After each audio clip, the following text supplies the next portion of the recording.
സീക്രെറ്റ് പ്രോഗ്രാമിലേക്ക് എല്ലാ മാന്യപ്രേക്ഷകർക്കും ഹൃദ്യമായ സ്വാഗതം. സാർവത്രിക സഭയുടെ മതബോധന ഗ്രന്ഥത്തെക്കുറിച്ച് ആഴത്തിൽ പഠിക്കുന്നതിന് വേണ്ടി തലശ്ശേരി അതിരൂപതയും ഷാലോൺ ടെലിവിഷനും ചേർന്ന് നടത്തുന്ന പ്രോഗ്രാമാണ് സീക്രെറ്റ്.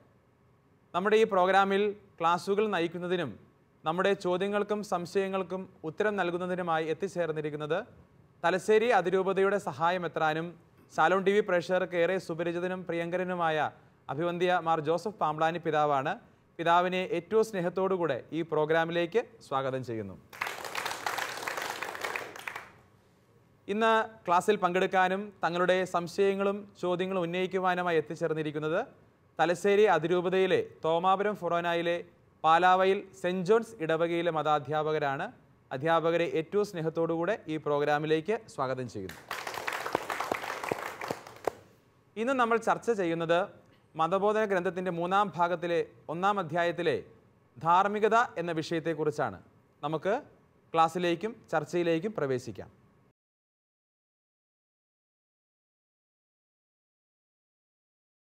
സഭയുടെ മതബോധന ഗ്രന്ഥത്തെക്കുറിച്ചുള്ള പഠനത്തിൽ നാം 3-ാം ഭാഗത്തിലാണ് എത്തിയിരിക്കുന്നത്.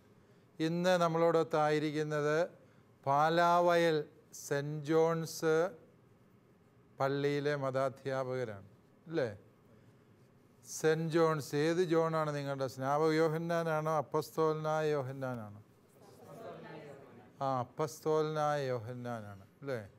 സ്നേഹത്തിൻ്റെ അപ്പസ്തോലൻ എന്ന് പറയുന്നത് കൊണ്ട് പാലാവയലുകാരെല്ലാം വളരെ സ്നേഹമുള്ളവരായിരിക്കും എന്നാണ് കരുതപ്പെടുന്നത്. യെസ്, അപ്പോൾ പാലാവയൽ സൺഡേ സ്കൂളിൻ്റെ അഭിമാനമായ അധ്യാപകരാണ്. ചിലരൊക്കെ വളരെ വർഷങ്ങളായി ഈ മേഖലയിലുണ്ട് അല്ലേ? മാണി സാറ് എത്ര കൊല്ലമായി മതാധ്യാപനം തുടങ്ങിയിട്ട്? 57 വർഷം. 57 കൊല്ലം. ജീസസ്. ഇപ്പോൾ നമ്മളിൽ പലരും ഉണ്ടാകുന്നതിന് മുമ്പ് സാറ് ഈ പണി തുടങ്ങിയതാണ്. മതാധ്യാപന രംഗത്ത് 57 കൊല്ലം പൂർത്തിയാക്കിയ ഒരു ശ്രേഷ്ഠ ഗുരു നമ്മളോടുകൂടി ഉണ്ട് എന്നുള്ളത് നമുക്ക് വലിയ അഭിമാനമാണ്. സാറിൻ്റെ ആ വലിയ ത്യാഗത്തെ നന്ദിയോടെ സഭ ഓർക്കുന്നു.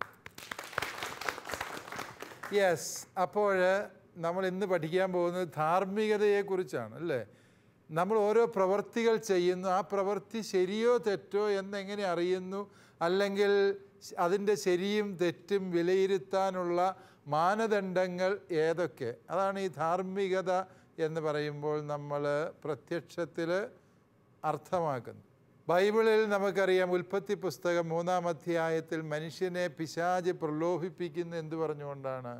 നീ നന്മ തിന്മയുടെ വൃക്ഷത്തിൻ്റെ ഫലം തിന്നണം എന്ന് പറഞ്ഞുകൊണ്ടാണ് അല്ലേ?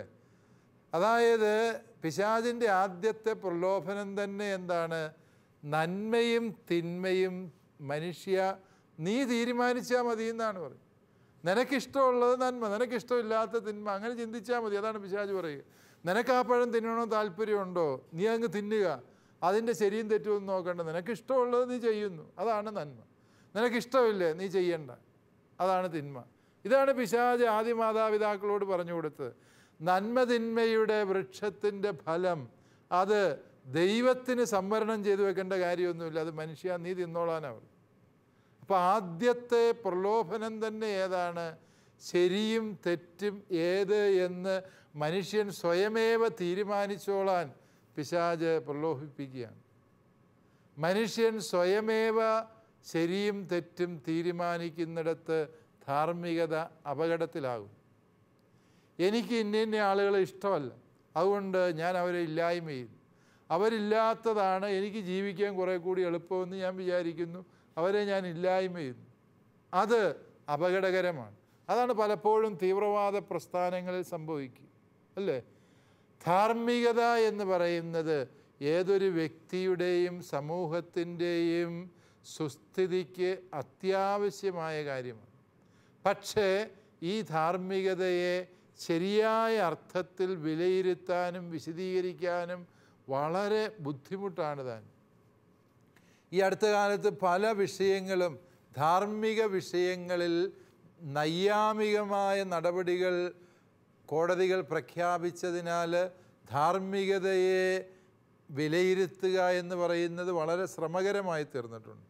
ഇപ്പോൾ ഉദാഹരണമായി സ്വവർഗ അനുരാഗം, അവരുടെ വിവാഹബന്ധത്തിൽ നാളിതുവരെയും അത് തെറ്റാണ് എന്ന് നമ്മൾ വിചാരിച്ചുകൊണ്ടിരുന്ന കോടതി ഇപ്പോൾ പറഞ്ഞു അത് ശരിയാണ്.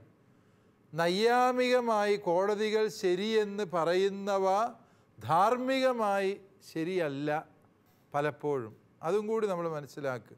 അപ്പോൾ ഒരു പ്രവൃത്തിയെ വിലയിരുത്തുമ്പോൾ അതിൻ്റെ നൈയാമിക വശം വിലയിരുത്തണം, അതിൻ്റെ ധാർമ്മിക വശം വിലയിരുത്തണം. ഒരു പ്രവൃത്തി ശരിയോ തെറ്റോ ആകുന്നതിന് ആ പ്രവൃത്തിയുടെ ലക്ഷ്യം എന്തിനു വേണ്ടി അത് ചെയ്യുന്നു. നമ്മളെല്ലാവരും ഇവിടെ കൂടിയിരുന്ന് ഒരു പ്രോഗ്രാം ചെയ്യുകയാണ്, അല്ലേ? CCAT പഠിക്കുകയാണ്. എന്തിനാണ് നമ്മൾ ഈ പ്രോഗ്രാം ചെയ്യുന്നത്? ഇത് മറ്റ് മനുഷ്യർക്കൂടെ ഉപകാരം കിട്ടണം, സഭയുടെ വിശ്വാസ സത്യങ്ങൾ അറിയണം എന്നുള്ള നല്ല ലക്ഷ്യത്തോടെയാണ് നമ്മളിങ്ങനെ പഠിക്കുന്നത്. പക്ഷേ നമ്മളിവിടെ ഉദ്ദേശം വയ്ക്കുന്നത് വേറെയാണെന്ന് വിചാരിച്ചു. ഇവിടെ മറ്റ് മതസ്ഥരെയെല്ലാം ആക്ഷേപിക്കുക, ഈ നാട്ടിൽ വർഗീയ കലാപം ഉണ്ടാക്കുക എന്ന ലക്ഷ്യത്തോടെയാണ് നമ്മൾ ഈ CCAT പ്രോഗ്രാം ചെയ്യുന്നത് എങ്കിൽ നമ്മുടെ ഈ പ്രവൃത്തി ശരിയായ പ്രവൃത്തിയാണോ? അല്ല. കാരണം എന്താണ്? നമ്മുടെ ഉദ്ദേശം ശരിയല്ല, നമ്മുടെ ലക്ഷ്യം ശരിയല്ല. അതുപോലെ തന്നെ ആ പ്രവൃത്തിയുടെ സാഹചര്യങ്ങൾ വിലയിരുത്തപ്പെടേണ്ടതുണ്ട്. അതുപോലെ തന്നെ ആ പ്രവൃത്തി സ്വതന്ത്രമായിട്ടാണോ ചെയ്യുന്നത് എന്നത് വിലയിരുത്തപ്പെടേണ്ടതുണ്ട്. കാരണം ഒരു സ്ത്രീയെ മറ്റൊരു പുരുഷൻ അന്യായമായി പീഡിപ്പിച്ചു, ബലമായി പീഡിപ്പിച്ചു എന്ന് പറയുന്നതും ആ സ്ത്രീ വ്യഭിചാരം ചെയ്തു എന്ന് പറയുന്നതും ഒരേപോലത്തെ പ്രവൃത്തിയാണോ? അല്ല. കാരണം എന്താണ്? ഒന്നിൽ ആ സ്ത്രീയുടെ സ്വതന്ത്രമായ തീരുമാനമുണ്ട്, സമ്മതമുണ്ട്. മറ്റൊന്നിൽ ആ വ്യക്തിയുടെ ഇഷ്ടത്തിനും താല്പര്യത്തിനും ബോധ്യത്തിനും വിരുദ്ധമായിട്ട് ആ വ്യക്തി പ്രവർത്തിക്കാൻ നിർബന്ധിതമായി തീരും, അല്ലേ? അപ്പോൾ നമ്മളൊരു പ്രവൃത്തിയുടെ ധാർമ്മികത വിലയിരുത്തുമ്പോൾ അതിൻ്റെ ലക്ഷ്യം മാത്രം വിലയിരുത്തിയാൽ പോരാ. ആ വ്യക്തി ആ പ്രവൃത്തിയിൽ ഏർപ്പെടുമ്പോൾ ആ വ്യക്തിക്കുള്ള സ്വാതന്ത്ര്യം. ഒരാൾ തോക്ക് ചൂണ്ടി കൊല്ലുമെന്ന് ഭീഷണിപ്പെടുത്തി നമ്മളെ കൊണ്ടൊരു പ്രവൃത്തി ചെയ്യിപ്പിച്ചു. അതും സ്വതന്ത്രമായ പ്രവൃത്തിയും തമ്മിൽ അടിമുടി വ്യത്യാസമുണ്ട്. നമുക്ക് സ്വാതന്ത്ര്യം ഉണ്ടായിരുന്നു, നമ്മളത് ചെയ്യുമായിരുന്നില്ല. പക്ഷേ ഇപ്പോൾ ഈ മരണഭീതി കൊണ്ട് അങ്ങനെ ചെയ്തു പോകുന്നു. അത്തരത്തിലുള്ള സത്യങ്ങൾ ധാർമ്മികതയെ വിലയിരുത്തുമ്പോൾ സ്വാതന്ത്ര്യം വളരെ പ്രധാനപ്പെട്ട ഒരു യാഥാർത്ഥ്യമാണ്. അതുപോലെ തന്നെ അതിൻ്റെ സാഹചര്യങ്ങൾ അതും പ്രധാനപ്പെട്ടതാണ്. ചില പ്രത്യേക സാഹചര്യങ്ങൾ മനുഷ്യനെ സ്വാധീനിക്കാൻ ഇടയുണ്ട് എന്നുള്ളതും വസ്തുതയാണ്. അത് ഉദാഹരണം പറഞ്ഞാൽ ഒരു വ്യക്തി ചെറുപ്പം മുതലേ മോഷ്ടാക്കളുടെ ഇടയിൽ വളർന്നു വന്നു എന്ന് വിചാരിക്കും. അതുകൊണ്ട് മോഷണത്തെക്കുറിച്ച് വളരെ ലാഘവ ബുദ്ധിയോടെയുള്ള ഒരു മനോഭാവമായിരിക്കും ഒരുപക്ഷെ ആ കുട്ടിക്കുണ്ടാവുക.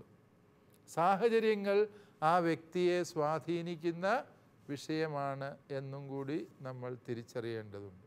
അപ്പോൾ ധാർമ്മികത എന്ന് പറയുന്നതിൽ വീണ്ടും അതിൽ മനസാക്ഷിയുണ്ട്. മനസാക്ഷിക്കൊരു വലിയ പങ്ക് വഹിക്കാനുണ്ട്. എന്താണ് മനസാക്ഷി എന്നൊക്കെ ചോദിച്ചു കഴിഞ്ഞാൽ തന്നെ വലിയ സങ്കീർണമായ വിഷയമാണ്. എന്താണ് ഈ മനസാക്ഷി എന്ന് പറയുക? മനസാക്ഷി എന്ന് പറയുന്നത് നമ്മുടെ ആന്തരികതയിലെ ദൈവസ്വരം എന്നാണ്.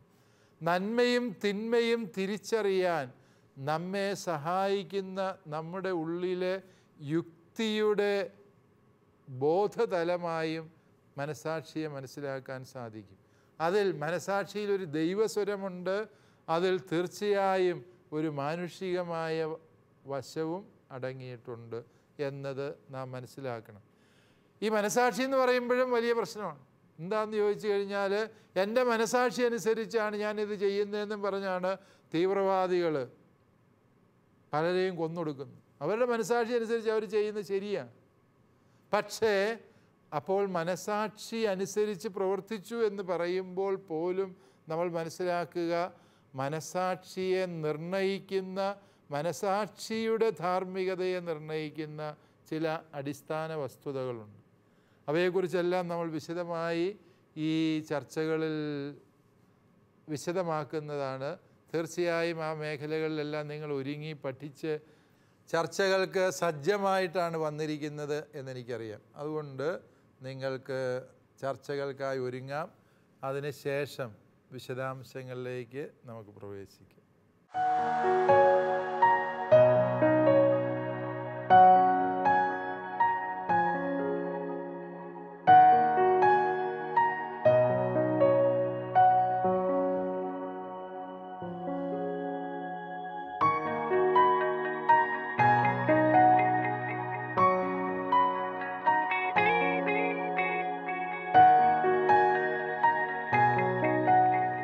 ഓക്കെ, ചർച്ചകൾ അവസാനിപ്പിക്കാം. ഓക്കെ, നല്ല ചോദ്യങ്ങളൊക്കെ തയ്യാറായി അല്ലേ? ഓക്കെ, നിങ്ങൾ റെഡിയാണ്? ഓക്കെ, ആരാണ് ആദ്യം നിന്ന് ചോദ്യം ചോദിക്കുന്നത്? റെന്നി സാറാണ്. റെന്നി സാറിൻ്റെ ചോദ്യം എന്താണ് സാർ? പിതാവേ, എൻ്റെ ചോദ്യം ഇതാണ്. മാനുഷിക പ്രവൃത്തികളുടെ ധാർമ്മികതയുടെ ഉറവിടങ്ങൾ ഒന്ന് വിശദീകരിക്കാമോ? ഓക്കെ, നമ്മുടെ ഒരു ധാർമ്മിക പ്രവൃത്തിയെ വിലയിരുത്തുമ്പോൾ അതിൻ്റെ സ്രോതസ്, ഉറവിടം എന്ത് എന്നുള്ളതാണ് സാറിൻ്റെ ചോദ്യം അല്ലേ?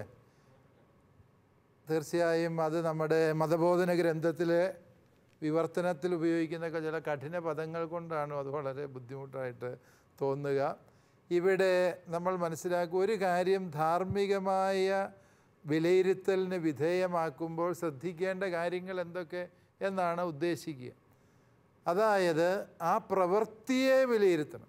ആ പ്രവൃത്തി അതിൽ തന്നെ ശരിയാണോ തെറ്റാണോ, അതിൽ തന്നെ നന്മയായൊരു പ്രവൃത്തിയുണ്ട് അല്ലേ? ഇപ്പം അതിൽ തന്നെ നന്മയായൊരു പ്രവൃത്തി എന്ന് പറയുന്നത് ഒരാൾക്ക് ഒരു സഹായം ചെയ്തു കൊടുക്കുന്നു, ദാനധർമ്മം ചെയ്യുന്നു, നന്മ പ്രവൃത്തി. അതേസമയം അതിൽ തന്നെ തിന്മയായൊരു പ്രവൃത്തിയുണ്ട്, ഇൻട്രിൻസിക്കലി ഈവിൾ എന്ന് പറയും. അതിൽ തന്നെ അത് തിന്മയാണ്. അതിൽ തന്നെ തിന്മയായൊരു പ്രവൃത്തി. ഇപ്പം എന്താണ് അത്തരം ഒരു പ്രവൃത്തിയെക്കുറിച്ച് പറയാൻ പറ്റുക? വ്യഭിചാരം ചെയ്തു. ദമ്പതികൾ ദാമ്പത്യ അവിശ്വസ്തത കാട്ടി വ്യഭിചാരം ചെയ്തു. അത് അതിൽ തന്നെ തിന്മയായൊരു പ്രവൃത്തിയാണ്. അതിൽ തന്നെ തിന്മയാണെങ്കിൽ പിന്നെ അതിൻ്റെ ധാർമ്മികത, അതെന്തുമാത്രം ശരിയാണ്, എന്തുമാത്രം തെറ്റാണ് എന്നുള്ളത്, എന്തുമാത്രം ശരിയായൊരു വ്യഭിചാരമാണ് എന്ന് ചർച്ച ചെയ്യുന്നതിൽ അർത്ഥമുണ്ടോ? ഇല്ല. വ്യഭിചാരം അതിൽ തന്നെ തിന്മയാണ്. അതുകൊണ്ട് അതിൻ്റെ ശരിയും തെറ്റും പിന്നെ വിലയിരുത്തേണ്ട കാര്യമില്ല. അപ്പോൾ ആ പ്രവൃത്തി അതിൽ തന്നെ നന്മയാണോ തിന്മയാണോ എന്നുള്ളത് നമ്മൾ വിലയിരുത്തണം. രണ്ടാമതായിട്ട് വിലയിരുത്തേണ്ടത് ആ പ്രവൃത്തിയുടെ ലക്ഷ്യമാണ്. ചിലപ്പോൾ ചില നല്ല ലക്ഷ്യത്തോടെ ചെയ്യുന്ന പ്രവൃത്തികൾ ദുരന്തമായി തീർന്നെന്നിരിക്കാം. പക്ഷേ നല്ല ലക്ഷ്യത്തോടെയാണ് അത് ചെയ്തത്. ഇപ്പോൾ ഉദാഹരണമായി ഒരാൾ വണ്ടി ഡ്രൈവ് ചെയ്യുമ്പോൾ മറ്റൊരാളെ ഇടിച്ചു, ആൾ ഓൺ ദ സ്പോട്ടിൽ മരിച്ചുപോയി. ഇത് രണ്ട് രീതിയിൽ വിലയിരുത്തപ്പെടാം. ഒന്ന്, ആ വ്യക്തി അശ്രദ്ധമായി അലക്ഷ്യമായി വണ്ടി ഓടിച്ച് അപകടം വരുത്തി. പക്ഷെ അയാൾക്ക് ഈ വണ്ടി ഓടിക്കുന്നതിനിടയിൽ ഈ പറഞ്ഞ ആളോട് യാതൊരു വ്യക്തിവിരോധവുമില്ല, അയാളെ കൊല്ലണമെന്ന് ഉദ്ദേശവുമില്ല. പെട്ടെന്ന് ഇയാൾ റോഡ് മുറിച്ച് കിടന്നു, ഇയാൾ വണ്ടി ചവിട്ടിയിട്ട് നിർത്തിയില്ല, വണ്ടി ഇടിച്ചു, ആൾ മരിച്ചു. അതിന് പോലീസ് എങ്ങനെയാണ് കേസ് രജിസ്റ്റർ ചെയ്യുക? മനഃപൂർവം അല്ലാത്ത നരഹത്യ എന്നാണ് പറയുന്നത് അല്ലേ? അയാൾ ഉദ്ദേശിച്ചിട്ടില്ല, പക്ഷേ കൊലപാതകത്തിന് തുല്യമായ പ്രവൃത്തി സംഭവിച്ചു. അതേസമയം ഇതേ ഡ്രൈവർ തന്നെ വേറൊരാൾ റോഡ് മുറിച്ച് കിടക്കുന്ന കാണുമ്പോൾ അയാൾക്ക് ഇയാളോട് വലിയ ശത്രുതയുണ്ടായിരുന്നു പണ്ട് മുതൽ. ഇതൊരവസരം മുതലാക്കി പാഞ്ഞി എന്ന് അയാളെ ഇടിച്ച് തെറിപ്പിച്ച് കൊന്നുകളഞ്ഞു. അപ്പോഴതെന്താണ്? മനഃപൂർവമായ കൊലപാതകമാണ് അല്ലേ? അപ്പോൾ നമ്മൾ ഒരേ കാര്യം തന്നെ, ഒരേ ഡ്രൈവർ തന്നെ ഒരേ വണ്ടി ഉപയോഗിച്ച് ചെയ്യുന്ന പ്രവൃത്തി, അതിൻ്റെ ഉദ്ദേശ്യം, ലക്ഷ്യം, ആ പ്രവൃത്തിയുടെ ധാർമ്മികതയെ വിലയിരുത്താൻ വളരെ പ്രധാനപ്പെട്ട ഒരു വിഷയമാണ് അല്ലേ? അതിൻ്റെ എന്ത് ലക്ഷ്യത്തോടെയാണ് അയാൾ അത് ചെയ്യുന്നത് എന്നുള്ളത് പ്രധാനപ്പെട്ടത്. ആദ്യത്തെ കേസിൽ അയാൾ വണ്ടി ഓടിച്ച് പോവുക, അയാൾക്ക് അയാളുടെ വീട്ടിലെത്തണമെന്നുള്ള ലക്ഷ്യമേ ഉണ്ടായിരുന്നുള്ളൂ. അതിനിടയിൽ ഈ മനുഷ്യൻ വന്ന് ചാടി, ആൾ മരിച്ചു. മറ്റേ വിഷയത്തിലോ ഈ വ്യക്തിക്ക് അയാളെ കൊല്ലണം എന്ന ലക്ഷ്യമുണ്ടായിരുന്നു. അതുകൊണ്ടാണ് അയാളുടെ പ്രവൃത്തി തെറ്റിയത്. മുൻവൈരാഗ്യമുണ്ട്. യെസ്. അപ്പോൾ ലക്ഷ്യം പ്രധാനപ്പെട്ടതാണ് ധാർമ്മികതയെ വിലയിരുത്താൻ. മൂന്നാമതായിട്ട് നമ്മൾ മനസ്സിലാക്കേണ്ടത് അതിൻ്റെ സാഹചര്യങ്ങൾ പ്രധാനപ്പെട്ടതാണ്. സാഹചര്യങ്ങളുടെ സമ്മർദ്ദം പലപ്പോഴും മനുഷ്യനെ തെറ്റിലേക്ക് നയിക്കാം. ഏത് സാഹചര്യത്തിലാണ് ആ പ്രവൃത്തി ചെയ്തത്? ഇപ്പോൾ ഉദാഹരണമായിട്ട് എന്തോ ഒച്ചപ്പാടും ബഹളമൊക്കെ കേൾക്കുന്നു, എന്തോ നാട്ടിൽ പുലി ഇറങ്ങി എന്നുള്ള ഭയത്തോടെ മനുഷ്യരിയ്ക്കുക എന്ന് വിചാരിക്കും, അല്ലേ? അങ്ങനെ നമ്മുടെ പഴയ മൃഗയ സിനിമയ്ക്കകത്തൊക്കെയുള്ള ജനത്തിന് മുഴുവൻ പേടി, പുലി ഇറങ്ങി എന്ന് വിചാരിച്ചു. ആളുകളെല്ലാം ഇങ്ങനെ സൂക്ഷ്മമായിട്ടിരിക്കുക, എവിടെ നിന്നാണ് പുലി വരുന്നതെന്ന് ഒരു പിടിയില്ല. അങ്ങനെ ഇരിക്കവേ വീടിൻ്റെ ഒരു അരികിൽ ഒരു മൂലയ്ക്ക് പരിസരത്തുനിന്ന് കരികല അനങ്ങുന്നു, എന്തോ നടന്നു വരുന്ന ഒച്ച കേട്ടു. ഉടനെ ഈ മനുഷ്യരെല്ലാം പേടിച്ച് പറച്ച് വേട്ടക്കാരനായിട്ടിരിക്കുന്ന സമയത്താണ് ഇത് വരുന്നത്. അയാൾ വിചാരിച്ചു വരുന്നത് പുലി തന്നെ. അയാൾ ആ ലക്ഷ്യത്തിലേക്ക് വെടിവെച്ചു. വെച്ച് കഴിഞ്ഞപ്പോൾ എന്ത് സംഭവിച്ചു? മരിച്ചത് അയലോക്കത്തെ ചേട്ടനാണ്. പുലിയാന്ന് വിചാരിച്ച് വെടിവെച്ചതാണ്. അത് അവിടെ ആ ഒരു സാഹചര്യം നമ്മൾ പരിഗണിക്കേണ്ടതുണ്ട്. ഒരു സമൂഹം ഒന്നാകെ ഭയാശങ്കകളോടെ നിൽക്കുന്ന ഒരു സാഹചര്യത്തിൽ അവരുടെ ആ മാനസിക വ്യാപാരങ്ങൾ നമ്മൾ പരിഗണിക്കേണ്ടതുണ്ട്. ഞങ്ങളുടെ നാട്ടിൽ നടന്ന ഒരു കൊലപാതകത്തെക്കുറിച്ച് ഞാൻ പറയും. ഒരു സ്ത്രീ, ആ സ്ത്രീയുടെ അടുത്ത് ഒരു മനുഷ്യൻ ചെന്നു, അയാളെ ആ സ്ത്രീ വെട്ടിക്കൊന്നു. ആ സ്ത്രീയെ കോടതി വെറുതെ വിട്ടു. കാരണം എന്താണെന്ന് ചോദിച്ചു കഴിഞ്ഞാൽ ആ സ്ത്രീക്ക് കൊല്ലണം എന്ന ഉദ്ദേശമൊന്നും ആ സ്ത്രീക്കില്ല. മറിച്ച് ആ സ്ത്രീ ചെയ്തെന്താ, തന്നെ ഇയാൾ ഉപദ്രവിക്കാൻ വരുവാണ് എന്നുള്ള ഒരു ഭയവും ആശങ്കയും കയറിയപ്പോൾ അയാൾ എന്തുദ്ദേശത്തിൽ വന്നു എന്നുള്ളത് പോലും ബോധപൂർവം മനസ്സിലാക്കാതെ ആ സ്ത്രീ വന്ന പാടെ ഒറ്റ വെട്ടാണ്. അങ്ങനെയും സംഭവിക്കാം. നിങ്ങളല്ല, ചില സ്ത്രീകൾക്ക് അങ്ങനെ. അത് ഒരു ഭയമാണ്. അതിൻ്റെ സാഹചര്യം എന്ന് പറയുന്നത് വിലയിരുത്തപ്പെടേണ്ടതാണ്. അതായത് ചില ധാർമ്മിക ദൈവശാസ്ത്രജ്ഞന്മാർ പറയും, പേഴ്സണലിസം, ഒരു വ്യക്തി വളർന്ന സാഹചര്യങ്ങൾ, ആ വ്യക്തിയുടെ വായനകൾ, ആ വ്യക്തിയുടെ ചിന്താഗതികൾ, ചിന്തയെ സ്വാധീനിച്ചിട്ടുള്ളത്, ഇതെല്ലാം കൂടി പരിഗണിച്ചിട്ട് വേണം ആ വ്യക്തിയെ വിലയിരുത്താൻ. ഇതാണ് ഞാൻ പറഞ്ഞത്. ഈ സാഹചര്യങ്ങൾ ഇപ്പോൾ പ്രധാനമായും ഈ 3 ഉറവിടങ്ങളെ ആധാരമാക്കിയാണ് ക്രിസ്തീയ ധാർമ്മികതയിൽ ഒരു പ്രവൃത്തിയെ വിലയിരുത്തുന്നത്. അതിൻ്റെ ആ പ്രവൃത്തിയുടെ സ്വഭാവം, ആ പ്രവൃത്തിയുടെ ലക്ഷ്യം, ആ പ്രവൃത്തിയിലേക്ക് നയിക്കുന്ന സാഹചര്യങ്ങൾ, ഇവയൊക്കെയും പരിഗണിച്ച്, സാഹചര്യം എന്ന് പറയുമ്പോൾ ആ വ്യക്തിയുടെ സ്വതന്ത്രമായ തീരുമാനമാണോ അല്ലയോ, അതെല്ലാം അതിൽ ഉൾപ്പെടുന്നുണ്ട്. ഓക്കെ, മാണി സാറിന് എന്തോ സംശയമുണ്ട്. എന്താണ് മാണി സാറിന് സംശയം? നമ്മുടെ ഇന്ത്യൻ ഭരണഘടന അനുസരിച്ച് IPC 302 അനുസരിച്ച് കൊലപാതകം ആണ്. അതിൽ ഒരു കൊലപാതകം കുറ്റത്തിന് ഒരാളെ തൂക്കിക്കൊല്ലാം, വെറുതെ വിടാം, ജീവപര്യന്തം ശിക്ഷിക്കാം. അപ്പോൾ അതിൻ്റെ പിതാവ് പറഞ്ഞതനുസരിച്ച് ആ സാഹചര്യ തെളിവനുസരിച്ചാണ് അയാളെ തൂക്കിക്കൊല്ലാനും വെറുതെ വിടാനും ജീവപര്യന്തം ശിക്ഷിക്കാനും ഒക്കെ കാരണമാകുന്നത്. തീർച്ചയായും അതൊന്ന് സന്ദർഭത്തിൽ ഞാനൊന്ന് വിശദീകരിച്ചതേ ഉള്ളൂ. യെസ്, അത് സാറ് പറഞ്ഞത് വളരെ ശരിയായ കാര്യമാണ്. നമ്മുടെ ധാർമ്മികമായ വിലയിരുത്തലിൽ മാത്രമല്ല, ഈവൻ ക്രിമിനൽ നടപടിക്രമങ്ങളിൽ പോലും ഈ സാഹചര്യങ്ങൾ വളരെ പ്രധാനപ്പെട്ട ഒരു വിഷയമാണെന്നാണ് മാണി സാറ് തൻ്റെ അനുഭവ പരിജ്ഞാനത്തിൽ നിന്ന് ചൂണ്ടിക്കാണിച്ചത്. അനുഭവ പരിജ്ഞാനം ഈ പ്രവൃത്തി ചെയ്ത് പരിചയമുണ്ടെന്നുള്ള അർത്ഥത്തിലല്ല, സാറിന് നിയമപരിജ്ഞാനമുള്ള വ്യക്തിയായതുകൊണ്ട് സാറ് സൂചിപ്പിച്ചതാണ്. Good, thank you Mani sir. ഇനി അടുത്ത ചോദ്യം ആരാണ് ചോദിക്കുന്നത്? ഓക്കെ, ടോമി സാറാണ്. ടോമി സാറിൻ്റെ ചോദ്യം എന്താണ്? പിതാവേ, മതബോധന ഗ്രന്ഥത്തിൽ 1752 ഖണ്ഡികയിൽ ഉദ്ദേശം എന്ന വിഷയത്തെക്കുറിച്ച് പ്രതിപാദിക്കുന്നുണ്ട്. നാം പലപ്പോഴും ഉദ്ദേശശുദ്ധിയെക്കുറിച്ചും ധാർമ്മികതയെക്കുറിച്ചും പറയാറുണ്ട്. ഉദ്ദേശശുദ്ധി ഉള്ളിടത്ത് ധാർമ്മികത ഉണ്ടാകണം. എന്നാൽ അവ പരസ്പര പൂരകങ്ങളാകണമെന്ന് നിർബന്ധമില്ല. ഉദ്ദേശശുദ്ധിയെയും ധാർമ്മികതയെയും കുറിച്ച് ഒന്ന് വിശദീകരിച്ച് തരാമോ? യെസ്, ഹെഡ് മാസ്റ്ററുടെ ചോദ്യം ആയതുകൊണ്ട് തന്നെ വളരെ കഠിനമായ ചോദ്യമാണ് എന്നാണ് എനിക്ക് തോന്നുക. അതായത് ഉദ്ദേശ്യം എന്ന് പറയുമ്പോൾ ലക്ഷ്യം, അതാണ് വിഭാവനം ചെയ്യുന്നത്. മലയാളത്തിൽ ഈ രണ്ട് വാക്കുകൾക്ക് പലപ്പോഴും കൺഫ്യൂഷൻ ഉണ്ടാക്കുന്ന അല്ലേ. ഉദ്ദേശം എന്നും ഉദ്ദേശ്യം എന്നും രണ്ട് വാക്കുണ്ട്. ഉദ്ദേശം എന്ന് പറഞ്ഞാൽ എന്താ അർത്ഥം? ഏകദേശം എന്നുള്ള അർത്ഥം. ഉദ്ദേശം ഒരു 10 കിലോ തൂക്കം കാണും എന്നൊക്കെ നമ്മൾ പറയാറ്. അതല്ല, ഇവിടെ ഉദ്ദേശ്യം ലക്ഷ്യം, അതാണ് ഉദ്ദേശിക്കുന്നത്. അതായത് ഒരു പ്രവൃത്തിയെ വിലയിരുത്താൻ അതിൻ്റെ ലക്ഷ്യം പ്രധാനപ്പെട്ടതാണ് എന്ന് നമ്മൾ മനസ്സിലാക്കി. നേരത്തെ ഞാൻ സൂചിപ്പിച്ച കാര്യമാണ്. സാറ് ചോദിക്കുന്നത് ഈ ലക്ഷ്യവും ധാർമ്മികതയും ഒന്നാണ് എന്ന് പറയാൻ പറ്റില്ല. ഇത് തമ്മിലുള്ള എന്നാൽ പരസ്പര ബന്ധമുണ്ട് താനും. ഇത് തമ്മിലുള്ള വ്യത്യാസം എന്ത് എന്നാണ്. ഇപ്പോൾ ഉദാഹരണമായി പറഞ്ഞാൽ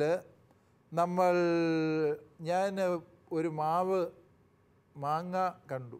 ഇത് എറിഞ്ഞ് വീഴിക്കണമെന്ന് എനിക്ക് ആഗ്രഹമുണ്ട്. എൻ്റെ വീട്ടിലെ എനിക്ക് അവകാശപ്പെട്ട മാവ് തന്നെയാണ്. അതുകൊണ്ട് ഞാൻ അതിൽ നിന്ന് എനിക്ക് മാങ്ങ പറിക്കാൻ അവകാശമുണ്ട്. ഞാനൊരു കല്ലെടുത്ത് ആഞ്ഞെറിഞ്ഞു. അതേ കൊണ്ടില്ല, മാങ്ങായെ കൊണ്ടില്ല, കല്ല് അതിൻ്റെ വഴിക്ക് പോയി അങ്ങോട്ട്. അപ്പുറത്തെ മതിലിൻ്റെ വെളിയിൽക്കിടെ നടന്നുകൊണ്ടിരുന്ന ഒരു ഇച്ചായൻ്റെ തലയിലോട്ട്, കഷണ്ടി തലയിലോട്ടായി കല്ല് വീണു. ഒരു നിലവിളി കേട്ടു. നോക്കുമ്പോൾ അത് ഇച്ചായൻ തലയും പൊട്ടി താഴെ വീണു. ആൾ മരിച്ചു. ഇത് എന്താണ്? ഒരു പ്രവൃത്തി ഇവിടെ സംഭവിച്ചിട്ടുണ്ട്. കൊലപാതകം സംഭവിച്ചു. ഈ കൊലപാതകത്തിന് എൻ്റെ ലക്ഷ്യം എന്തായിരുന്നു? ആ ഇച്ചായനെ എറിയുക എന്നുള്ളതല്ല എൻ്റെ ലക്ഷ്യം. എൻ്റെ ലക്ഷ്യം മാങ്ങായായിരുന്നു. പക്ഷേ വീണത് മാങ്ങായല്ല, ഇച്ചായനാണ് വീണത്.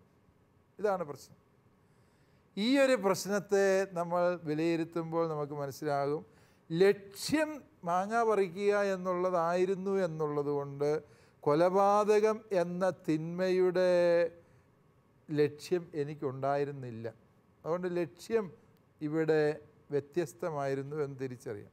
പക്ഷേ ഇവിടെ ധാർമ്മികമായി വിലയിരുത്തുമ്പോൾ അതുകൊണ്ട് ഒരു കുഴപ്പമില്ല എന്ന് വരികയില്ല. കാരണം എന്താണ്? ഇപ്രകാരം അപകടകരമായ രീതിയിൽ കല്ലെറിയുമ്പോൾ ഞാൻ എടുക്കേണ്ട മുൻകരുതലുകളുണ്ടായിരുന്നു. ആ മുൻകരുതലുകൾ എടുത്തിട്ടില്ല എങ്കിൽ ഞാൻ കുറ്റക്കാരൻ തന്നെയാണ്. കൊലപാതകത്തിനല്ല, മറിച്ച് വ്യക്തികൾക്ക് ജീവഹാനി വരത്തക്ക രീതിയിൽ അശ്രദ്ധമായി പ്രവർത്തിച്ചു എന്ന തെറ്റെൻ്റെ ഭാഗത്തുണ്ട് അല്ലേ. ഡ്രൈവർ വണ്ടി ഇടിച്ച് ആളെ കൊന്നാൽ ആദ്യം പോലീസ് പരിശോധിക്കുന്ന എന്താ? അയാൾക്ക് ഡ്രൈവിംഗ് ലൈസൻസ് ഉണ്ടോ എന്ന് പരിശോധിക്കും. എന്താണ്? ഇയാൾക്ക് ഈ വണ്ടി റോഡിൽ ഓടിക്കാൻ തക്ക പരിശീലനം സിദ്ധിച്ചിട്ടുള്ള ആളാണോ എന്ന് പരിശോധിക്കും. ലൈസൻസ് ഇല്ലാത്ത ഒരാളാണ് വണ്ടി ഓടിച്ച് കൊന്നത് എങ്കിൽ അതെന്ത് കുറ്റമായിരിക്കും? മനഃപൂർവ്വമുള്ള കൊലപാതകത്തിൻ്റെ കുറ്റമായിട്ടായിരിക്കും അത് ശിക്ഷിക്കപ്പെടുക. അപ്പോൾ ടോമി സാറിൻ്റെ ചോദ്യത്തിൻ്റെ ഉത്തരം ലളിതമായി പറഞ്ഞാൽ ലക്ഷ്യം ധാർമ്മികതയ്ക്ക് പരമപ്രധാനം തന്നെയാണ്. പക്ഷേ ലക്ഷ്യവും ധാർമ്മികതയും ഒന്നല്ല. ലക്ഷ്യം ശരിയാണെങ്കിൽ എല്ലാം ശരിയാണ് എന്ന് അർത്ഥമാക്കാൻ പറ്റില്ല. മാങ്ങ എറിഞ്ഞു എന്നുള്ളത് കൊണ്ട് മാത്രം ഞാൻ എൻ്റെ കല്ലുകൊണ്ട് അപകടം സംഭവിച്ച മനുഷ്യനെക്കുറിച്ച് എനിക്ക് ചിന്തിക്കേണ്ടതില്ല എന്ന് പറയാൻ പറ്റില്ല. അതുകൊണ്ട് ലക്ഷ്യവും ലക്ഷ്യത്തിന് വേണ്ടി ഉപയോഗിക്കുന്ന മാർഗവും ഒരുപോലെ സംശുദ്ധമായിരിക്കണം. ധാർമ്മികത എന്ന് പറയുന്നത് ലക്ഷ്യത്തെ മാത്രം ആധാരമാക്കി നമുക്ക് നിർണയിക്കാവുന്ന ഒരു വിഷയമല്ല എന്നാണ് അതിൻ്റെ അർത്ഥം. ആ പ്രവൃത്തിയുടെ ലക്ഷ്യവും മാർഗവും ഒരുപോലെ സംശുദ്ധമാണെങ്കിലേ അത് ധാർമ്മിക പ്രവൃത്തിയാവും. ഓക്കെ, ടോമി സാറിന് ഉത്തരം വ്യക്തമായി അല്ലേ? ഓക്കെ, ഇന്ന് നമ്മൾ ചർച്ച ചെയ്തത് ധാർമ്മികത എന്ന വിഷയത്തെക്കുറിച്ചാണ്. ഈ വിഷയത്തെക്കുറിച്ചുള്ള ചർച്ച ഇവിടെ അവസാനിക്കുന്നില്ല. അടുത്ത എപ്പിസോഡിൽ നമ്മൾ വീണ്ടും ഈ വിഷയം ചർച്ച ചെയ്യുന്നതാണ്. വീണ്ടും കാണുന്നത് വരെ നന്ദി, നമസ്കാരം.